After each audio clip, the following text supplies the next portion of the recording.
الشیطان الرجیم بسم اللہ الرحمن الرحیم۔ پیارے پیغمبر صلی اللہ علیہ وسلم کی اجازت سے جب کچھ صحابہ کرام نے ہجرت کی طرف حبشہ کی طرف ہجرت فرمائی تو ان حضرات کو وہاں حبشہ میں خبر ملی کہ اہل مکہ مسلمان ہو گئے۔ یہ حضرات وہاں سے سفر کر کے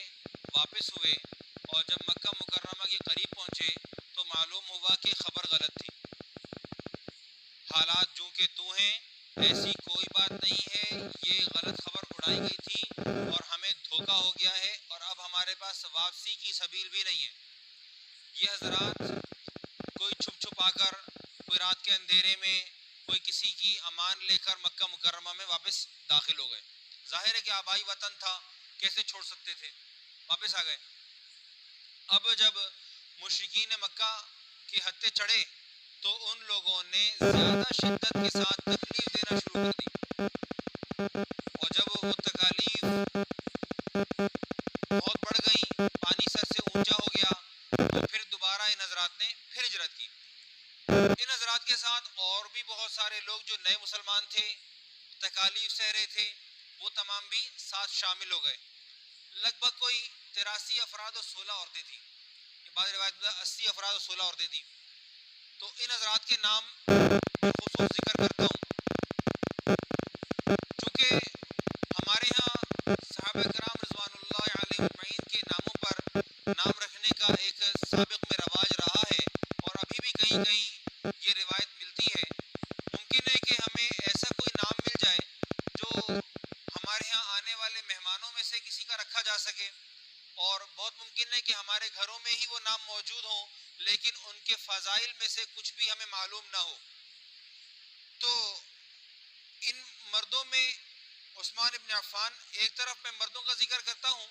اور جہاں عورتیں ساتھ ساتھ جن کی بیویاں ساتھ گئی ہیں تو ان کی ازواج کا نام ساتھ ساتھ لے لوں گا۔ مردوں میں عثمان ابن عفان رضی اللہ تعالیٰ عنہ، ان کی زوجہ رقیہ بنت رسول اللہ صلی اللہ علیہ وسلم، نبی علیہ الصلوۃ والسلام کی بیٹی رقیہ دوسری ہجرت میں ساتھ تھی۔ جعفر ابن ابی طالب، یہ اپنی بیوی اسماء بنت عمیس کے ساتھ تھے اور ان کے ہاں حبشہ جا کر عبداللہ ابن جعفر کی ولادت بھی ہوئی ہے۔ عمر ابن سعید بن العاص، یہ اپنی بیوی فاطمہ بنت صفوان کے ہمراہ تھے۔ خالد ابن سعید بن العاص، یہ اپنی بیوی امیہ بنت خلف کے ساتھ تھے۔ عبداللہ ابن جہش تنہا تھے۔ عبید اللہ ابن جہش جو کہ حبشہ جا کر نصرانی ہو گئے اور ان کا انتقال بھی نصرانیت پر ہی ہوا۔ ان کی رملہ بنت عوف، عبداللہ ابن مسعود رضی اللہ تعالیٰ عنہ کبار صحابہ کرام میں سے ہیں، اور علماء احناف کا اکثر و بیشتر استدلال عبداللہ ابن مسعود رضی اللہ تعالیٰ عنہ کی احادیث ہی سے ہے، بلکہ التحیات جو ہم پڑھا کرتے ہیں اس کے راوی عبداللہ ابن مسعود رضی اللہ تعالیٰ عنہ ہیں۔ عتبہ ابن مسعود یعنی عبداللہ ابن مسعود کے بھائی، اور ان کے بعد مقداد ابن عمر، حارث ابن خالد، ان کی اہلیہ کا نام ہے ریطہ بنت حارث ابن جبلہ۔ یہ ارض حبشہ میں موسیٰ اور عائشہ اور زینب و فاطمہ ان سے پیدا ہوئے ہیں۔ عمر ابن عثمان، ابو سلمہ ابن عبد الاسد، ان کی بیوی کا نام ہے، زوجہ ان کی ہیں ام سلمہ جن سے حبشہ میں زینب پیدا ہوئی ہیں، اور ابو سلمہ کی وفات کے بعد یہ نبی کریم صلی اللہ علیہ وسلم کی ربیبہ کہلائی ہیں کہ نبی علیہ السلام نے ان کو پالا تھا۔ شماس رضی اللہ تعالیٰ جن کو عثمان ابن عبد الشرید کیا کہتے ہیں، حبار ابن سفیان ابن عبد الاسد، عبداللہ ابن سفیان ابن حبار، ہشام ابن ابی حذیفہ، سلمۃ ابن ہشام، عیاش ابن ابی ربیعہ، معتب ابن عوف، عثمان ابن مزعون، صائب ابن عثمان، قدامہ ابن مزعون، عبداللہ ابن مزعون۔ قدامہ اور عبداللہ یہ دونوں صائب کے چچا ہیں۔ حاطب ابن الحارث، ان کی بیوی کا نام ہے فاطمہ بنت مجلل، محمد ابن حاطب، حارث ابن حاطب، اور ان کے دونوں بیٹے خطاب ابن الحارث یعنی حارث ابن الحاطب، حاطب ابن الحارث کے بھائی،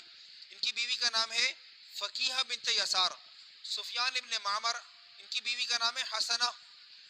جابر ابن سفیان، جنادہ ابن سفیان، شرحبیل ابن حسنہ۔ ہمارے ہاں نام رکھا جاتا ہے شرجیل، یہ نام شرجیل نہیں ہے، یہ نام ہے شرحبیل، اصل نام شرحبیل ہے۔ شرحبیل ابن حسنہ یہ جابر ابن اور سفیان کے اخیافی بھائی ہیں۔ عثمان ابن ربیعہ اور خنیس ابن حذافہ سہمی، قیس ابن حذافہ سہمی، عبداللہ ابن حذافہ سہمی، یہ تینوں بھائی ہیں، عبداللہ ابن الحارث سہمی، ہشام ابن الحارث سہمی، ابو قیس ابن الحارث سہمی، حارث ابن الحارث سہمی، معمر ابن الحارث سہمی، بشر ابن الحارث سہمی، سعید ابن عمر سہمی، یہ پورا قبیلہ ہے، سعید ابن الحارث سہمی، صائب ابن الحارث سہمی، عمیر ابن ریاب سہمی، محمیہ ابن جز، معمر ابن عبداللہ، عروۃ ابن عبد العزیٰ، عدی ابن نضلہ، اس نعمان ابن عدی یعنی عدی ابن نضلہ کے بیٹے، عامر ابن ربیعہ، ابو صبرہ بن ابی رحم، ان کی بیوی کا نام ہے ام کلثوم بنت سہیل،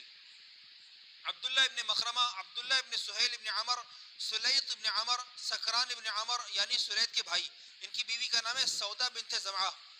مالک ابن ربیعہ، ان کی بیوی کا نام ہے عمر بنت سعدی، ابو حاتم ابن عمر، سعد ابن خولہ، ابو عبیدہ عامر ابن الجراح، سہیل ابن بیضاء، عمر ابن ابی سرح، عیاض ابن زہیر، عمر ابن الحارث، عثمان ابن ابی عبد غنم، سعد ابن عبد قیس اور حارث ابن عبد قیس، یہ حضرات ہیں جنہوں نے مکہ مکرمہ سے ہجرت کی. یہ مرد حضرات کی تعداد 86 ہے اور 16 خواتین ساتھ ہیں اور وہاں جا کر بچوں کی پیدائش بھی ہوئی ہے. جب یہ بات طے ہو گئی کہ عمار ابن یاسر رضی اللہ تعالیٰ عنہ جو ہے وہ ہجرت کر کے گئے ہیں، یہاں ایک چھوٹا سا اختلاف ہے کہ ابو موسیٰ اشعری رضی اللہ تعالیٰ عنہ یہ یمن کی ہجرت میں، حبشہ کی ہجرت میں تھے یا نہیں تھے، یہ چھوٹا سا اختلاف ہے.